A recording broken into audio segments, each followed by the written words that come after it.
ये कहानी है जग्गी पकौड़े वाले की। जग्गी की पत्नी सीमा और जग्गी दोनों मिलकर पकौड़े बेचा करते हैं। जग्गी के पकौड़े लोगों के बीच काफी प्रसिद्ध हैं। जो एक बार उसकी दुकान में आता है वो बार बार आना चाहता है। पकौड़े खा लो, पकौड़े, गर्मा गर्म पकौड़े, प्याज के पकौड़े, आलू के पकौड़े, मिर्ची के पकौड़े। एक बार खाओगे बार बार आओगे। राजू और उसके दोस्त दिनकर को आज पकौड़े खाने का मन हुआ तो वे नुक्कड़ के पकौड़ों की सबसे फेमस दुकान यानी जग्गी पकौड़े वाले की दुकान की ओर बढ़ चले। आज सही समय पर निकले हम दोनों, नहीं तो जब तक जग्गी की दुकान पर पहुंचते थे उसकी दुकान के सारे पकौड़े खत्म हो जाते थे। आज तो जमकर पकौड़े खाऊंगा।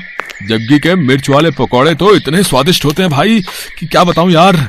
एक बार मेरी बीवी मुझसे नाराज चल रही थी, उस रोज मैं उसके लिए जग्गी के पकौड़े ले आया। अरे राजू भाई क्या बताऊं, एक वो दिन है और आज का दिन है। मेरी बीवी मेरे से ऊंची आवाज में बात तक नहीं करती, नाराज होना तो छोड़ ही दो। राजू और दिनकर बातें करते हुए जग्गी की दुकान के बिल्कुल नजदीक पहुंच गए थे।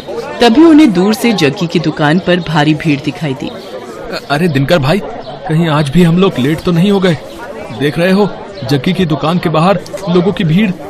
दिनकर दुकान की ओर देखता है, लेकिन एक बात उसे अजीब सी लगती है। उसने देखा कि दुकान के बाहर जितने लोग थे लगभग सभी के हाथ में डंडे थे, कुछ ने पत्थर भी उठा रखे थे। अरे राजू भाई, भीड़ तो दिख रही है, लेकिन भीड़ में लोगों ने डंडे और पत्थर क्यों उठा रखे हैं? कहीं कोई गड़बड़ है क्या? उन्हें कुछ समझ आता उससे पहले लोगों के जोर जोर से चिल्लाने की आवाज आने लगी और सभी गुस्से में कह रहे थे, मारो मारो मारो इसे, छोड़ना नहीं है, मार इसको, मार। उसके बाद दिनकर और राजू ने देखा कि वहाँ खड़ी भीड़ जग्गी को दुकान से खींचकर बाहर निकाल रही है। बाहर निकल। आज हम तुम्हें तुम्हारी हरकतों की वो सजा देंगे कि तू जिंदगी भर याद रखेगा। ये कहकर भीड़ में खड़े एक आदमी ने डंडे का जोर का प्रहार जग्गी पर किया। जग्गी दर्द से कराहने लगा। उसके बाद तो कई लोग डंडे से उसे मारने लगे। उसके सिर से खून निकलने लगा। वो लोगों के आगे हाथ जोड़कर माफी मांगने लगा। छोड़ दीजिए मुझे। तुम्हें छोड़ दूं? हैं? तुम्हारे जैसे बेशर्म पकौड़े वाले को छोड़ना मतलब तुम्हें गलत काम करने की छूट देना। ये कहकर भीड़ में से ही एक आदमी ने अपने हाथ में लिया पत्थर उठाया और उसकी ओर तान दिया। ये देखकर जग्गी दुकान से निकलकर तेजी से भागने लगा।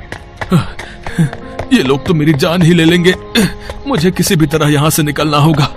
जग्गी आगे आगे भाग रहा था और गुस्साई भीड़ उसके पीछे। राजू और दिनकर को अभी भी समझ नहीं आ रहा था कि आखिर ऐसा क्या हो गया कि लोग जग्गी के पीछे पड़े हैं। लोग उसे बेशर्म पकौड़े वाला क्यों कह रहे हैं? लोगों के इस तरह जग्गी पर भड़कने का कारण समझने के लिए कुछ समय पीछे जाना पड़ेगा। 410, 430, 490, 500, आज की कमाई 500। अगर इसी तरह कमाई होती रही तो तेरे लिए चांदी की पायल बनवा दूंगा। अजी मुझे पायल वायल नहीं चाहिए। क्यों, क्या हुआ? हमेशा तो गहने की रट लगाए रहती है। हाँ गहने मुझे चाहिए, लेकिन ईमानदारी के पैसे से। अरे तो मैं कौन सा स्मगलिंग कर रहा हूँ, ईमानदारी से ही तो पैसे कमा रहा हूँ।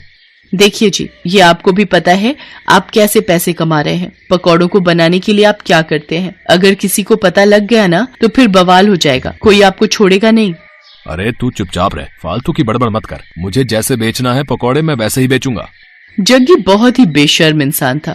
वो पकौड़े तो बेचता था लेकिन बहुत ही गंदे तरीके से। वो पकौड़े के गोलों को पहले अपने गंदे बगल के तले दबाता और फिर पकौड़ियां तलता। उसे ये सब करने में बहुत मजा आता था। ये हो गए पकौड़े के गोले तैयार। अब इसे दबाता हूँ अपने गंदे बदबूदार बगल के तले। ये लो, ये दब गया। अब इसे डालता हूँ कढ़ाई में। ये कहकर उसने पकौड़ों को कढ़ाई में डाला। कढ़ाई से निकलने के बाद उसने पकौड़ों की ओर गौर से देखा और मन ही मन मुस्कुराते हुए बोला, ये लो, ये हो गए मेरे असली पकौड़े तैयार। सीमा मुझे और बेसन दे, मुझे पकौड़ों के और गोले बनाने हैं। सीमा अपने पति को हर दिन ये गंदी हरकत करते देखती और उसे टोकती, लेकिन वो अपनी बेशर्मी से बाज नहीं आता था। अरे ये तो क्या हर दिन चिक चिक करती रहती है, हैं? क्या करती रहती है? मैं कोई गलत नहीं कर रहा। ये तो किताबों में लिखा है कि पसीने की कमाई का मोल ही अलग है, और मैं तो पसीने की ही तो कमाई कर रहा हूँ। मेरे बगल के, यानी मेरे बगल के पसीने की कमाई। अरे वही तो पकौड़ों में स्वाद भर देते हैं और लोग बार बार हमारी दुकान में आते हैं। ले तू भी खा मेरी पसीने की कमाई के पकौड़े। मुझे नहीं खाने आपके पकौड़े, लेकिन मैं अब भी कह रही हूँ आप ये बेशर्मी छोड़ दीजिए, नहीं तो ये एक दिन आप पर ही भारी पड़ेगी। लेकिन जग्गी पर अपनी बीवी की बातों का कोई प्रभाव नहीं पड़ता। वो अपनी बेशर्मी जारी रखता और अपने ग्राहकों को जो उस पर इतना विश्वास करते थे उन्हें पसीने से सने गंदे पकौड़े देता। समय इसी तरह बीत रहा था और जग्गी की बेशर्मी भी जारी थी। इस बीच सीमा गर्भवती हो गई। सीमा बहुत खुश थी। जग्गी भी ये खबर सुनकर बहुत खुश था। वाह सीमा वाह, देख रही हो भगवान की कृपा कैसे भर भर कर बरस रही है हम पर। हाँ देख रही हूँ, तभी तो आपको कहती हूँ अब तो वो काम छोड़ दीजिए, अब हमारा बच्चा आने वाला है।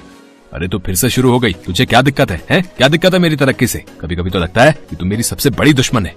एक बार फिर से जग्गी ने अपनी पत्नी सीमा को चुप करा दिया और अपनी बेशर्मी में लगा रहा। लेकिन वो कहते हैं ना कि गलत काम कितनी भी चतुराई से आप करें, एक न एक दिन आपका भेद खुल जाता है और फिर उसके बाद आपको उन सारे पुराने गुनाहों का भी हिसाब देना होता है जो आपने किया होता है। एक दिन की बात है, जग्गी पकौड़े बनाने के लिए पकौड़ों के गोलों को अपने बगल के नीचे दबा रहा था और धीरे धीरे कढ़ाई में डाल रहा था। तभी दूर खड़े एक आदमी की नजर उसकी इस हरकत पर गई। अरे ये पकौड़ी वाला जग्गी क्या कर रहा है भाई? है? अरे छी छी छी छी छी, मुझे तो उल्टी आ रही है इसकी इस हरकत को देखकर। उसने चुपके से जग्गी का वीडियो बना लिया और फिर उसकी दुकान पर गया। ओए जग्गी, तू तो बड़ा बेशर्म है? तुम्हारे ग्राहक तुम पर इतना भरोसा करते हैं और तू उन्हें गंदे पकौड़े खिलाता है? गंदे पकौड़े? ये आप क्या कह रहे हैं भाई? ज्यादा भोले मत बन और सच सच बता, तू पकौड़ों को तलने से पहले उसे अपने बगल के नीचे दबाता है ना? छी छी छी छी, ये आप क्या कह रहे हैं साहब? भला ऐसा कौन करता है? मैं तो पूरी सफाई से अपना काम करता हूँ। क्यों सीमा, बताना साहब को। सीमा ने जग्गी की बात का कोई जवाब नहीं दिया, बस अपना सिर नीचे झुका लिया। वो ग्राहक समझ गया कि जग्गी इस तरह उसकी बातों को नहीं मानेगा। उसने जो वीडियो बनाया था वो वीडियो उसने लोगों को भेजना शुरू कर दिया। जिसने भी उस वीडियो को देखा उसे उबकाई आने लगी। छी छी छी, बाप रे, मैंने भी तो इसके यहाँ के पकोड़े खाए थे। वो ऐसे पकोड़े बनाता है? इस तरह से तो वो लोगों की सेहत से खिलवाड़ कर रहा है। वो वीडियो 1 से 10, 10 से 100 और 100 से फिर लाखों लोगों तक पहुंचकर वायरल हो गया। उस वीडियो को देखकर सभी को बहुत गुस्सा आया और गुस्से में वे सभी जग्गी की दुकान पर डंडे और ईंट पत्थर लेकर पहुंच गए। आज छोड़ना नहीं इसको, इसकी सारी बेशर्मी आज हम निकाल देंगे, मार देंगे इसे। हाँ, आखिरकार लोगों ने उसे पकड़ लिया। एक बार फिर से सभी उसकी पिटाई करने लगे। तभी उसकी पत्नी सीमा भागती हुई वहाँ आई और लोगों के आगे हाथ जोड़ते हुए उसने कहा, मैं जानती हूँ कि इनकी गलती माफ करने के लायक नहीं है। इन्होंने आप लोगों के विश्वास का खून किया है, आप लोगों की सेहत के साथ खिलवाड़ किया है, लेकिन आप लोग इन्हें मार देंगे तो मेरा बच्चा जो अभी मेरी कोख में है उसके सिर से पिता का साया उठ जाएगा। भगवान के लिए मेरे कोख के बच्चे पर रहम कीजिए और इन्हें छोड़ दीजिए। एक गर्भवती औरत की गिड़गिड़ाहट को सुनकर लोगों का दिल पसीज गया और उन्होंने इस वादे के साथ जग्गी की जान बख्शी कि भाई कान खोल के सुन लो, हम तुम्हें छोड़ तो रहे, लेकिन अब कभी इस तरह और इस जगह पकौड़े ये नहीं बेचेगा, इसे ये जगह छोड़नी होगी।